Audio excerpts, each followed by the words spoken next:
Hi, and welcome to the 700 Club. The momentum is shifting as the campaign for the midterm elections switches into high gear. Republicans are actually dialing down their expectations, this despite the president's low approval rating and record high inflation. Well, some are blaming that loss of momentum on former President Trump's return to the spotlight. Democrats cite abortion and President Biden's recent policies for the shift. CBN News White House correspondent Abigail Robertson brings us more.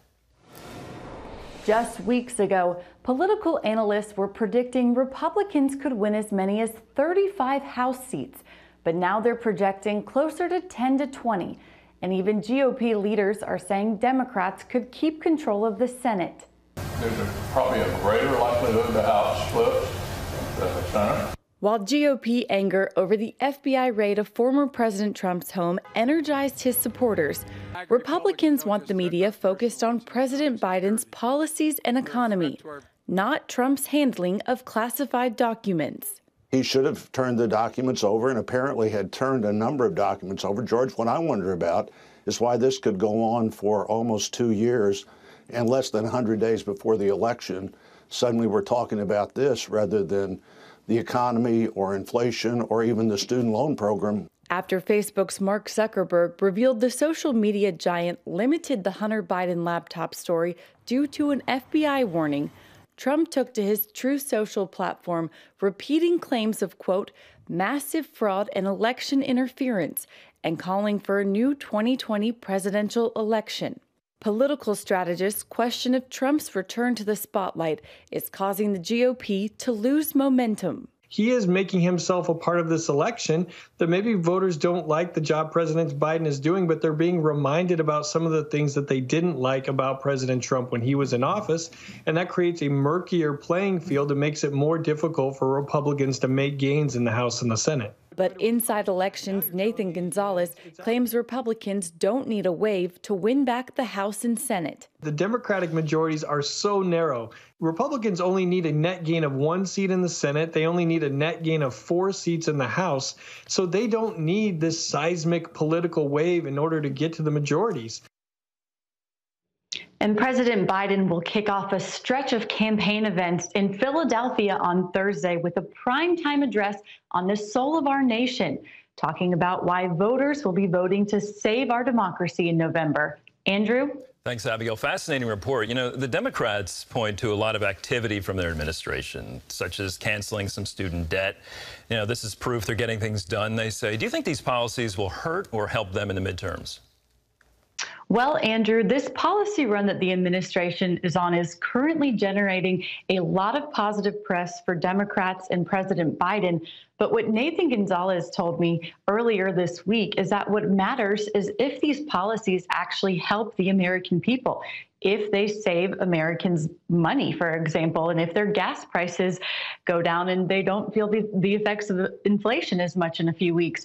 And what we will know come November, we'll have a clearer picture of if these policies are working, and that's what voters will decide come November. All right, everybody, that's Abigail Robertson, and we thank her so much for being with us today. And certainly that revelation from Facebook is quite alarming in the midst of an election season. In other news, 1 year after the U.S. withdrawal from Afghanistan, life under the Taliban is simply brutal. Ephraim Graham has that story from the CBN newsroom. Ephraim? Andrew, since American troops withdrew last August, women's rights have vanished and religious minorities are in hiding. What's worse, Afghanistan's economy is in collapse and millions face starvation. CBN's Brody Carter reports. In August of 2021, it took only 11 days for the Taliban to take over Afghanistan's government. That led to the chaotic exit of U.S. forces and Afghan allies. And now as the country struggles to live with next to no American protection, religious persecution and terrorism are two major problems plaguing the people there. Sights and sounds of desperation filled television screens and news outlets after the Biden administration attempted to quickly leave Afghanistan, as some 80,000 Afghans evacuated Kabul's international airport. And others tried to flee. The world saw how much the country had come to depend on American support during 20 years of war. Today, a year later, the Taliban, which promised an inclusive Islamic government, remains in power. That's not happening, however, according to David Curie with the U.S. Commission on International Religious Freedom. The Taliban is tightening their control. People have gotten the message, and they're using this to continue to look for people who are going to dissent from their Sharia law extreme medieval views.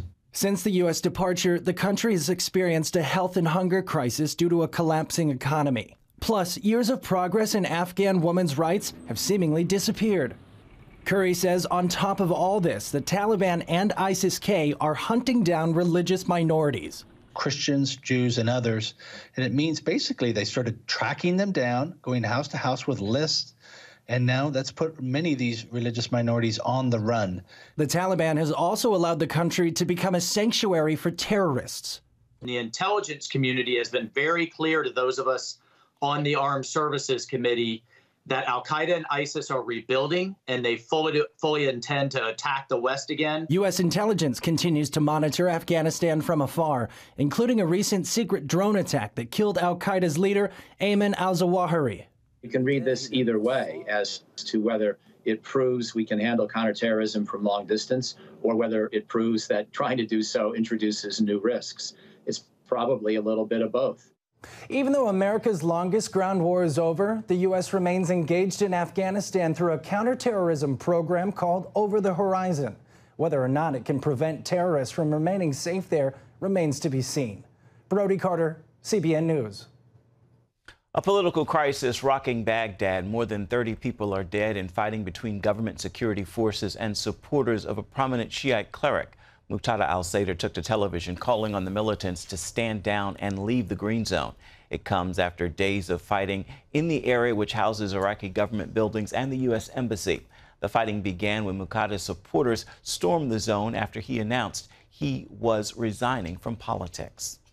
Continuing now in the Middle East, a U.S. college basketball coach hopes his team's trip to the Holy Land will lead to visits by other teams in the near future.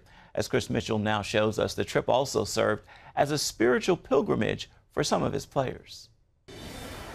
I believe it's going to be, and I don't know. You know, we've kind of called it birthright for college basketball, but I don't want to take away from the birthright name because that's for Jewish kids to come back to their homeland. But when you say it, I think people get the idea of what we're trying to get accomplished. You know, I'd also like to somehow tie it to the Abraham Accords. Like, why not stop over there in Bahrain or UAE on the way over? A couple games there, then a couple games here. And again, just normalization of relations. And so we'll see. Bruce Pearl is the winningest coach in Auburn's history and one of only 4 Jewish college coaches to take his team to the Final Four in the NCAA basketball tournament. He sees sports as a common denominator. It brings people together. It brings teams together. It brings universities together. It brings communities together. And, you know, sports obviously is a way it's brought us together. He rallied this group of Israelis. God has blessed us. He's chosen us. And with that's a responsibility. Just like I tell my players, you got to represent the name on the front of your jersey. That's Auburn. You got to represent the name on the back of your jersey. That's your family name. But you also got to represent God's children, the Jewish people. You got it with how you act, with how you study, with how you love each other, what kind of neighbor you're going to be. Let the light continue to shine upon you and shine upon all of our people. The Auburn team played a number of exhibition games with Israeli teams. They also got to tour Israel from the Western Wall, the Dead Sea, the Sea of Galilee, and many got baptized in the River Jordan. For many, like Dylan Cardwell, it was their first trip to the Holy Land. Insane, you know, just seeing the Bible come to life and being able to tour Jerusalem my first day here and just see the route that Jesus went on before he was crucified and seeing the stone that he was anointed on. I'm just so glad I got to experience that stuff and just see the life that Jesus has lived and how it's impacted billions and billions of people, like 2,000 years down the line. After college, Cardwell hopes to play in the NBA, then enter the ministry. His time in Israel is bringing the Bible to life. Can't believe I'm here, you know, after reading so much about it and studying so much about it, and just hearing about it from my friends and my family and my small groups and my church and my community. It's just insane to see it come to life. It's a big blessing, bigger than I can ever ask for. And I'm just so grateful to be able to experience it. And it's a beautiful land. It's just so much. It's just I ran out of words to explain it, but it's a beautiful land. Chris Mitchell, CBN News, Jerusalem. So beautiful to see. Sports has an amazing way of uniting people. Andrew? So from here, that's a very prominent basketball program, and Coach Pearl is obviously not just about X's and O's. And you saw that what he was doing to the people in the stands. It was like a locker room speech, wasn't it? I was convicted personally watching that, because what he was talking about, what name is on your jersey. You know, for those of us who are Christians and call ourselves Christ followers, we are to represent the kingdom of God. So quite a message there from Coach Pearl.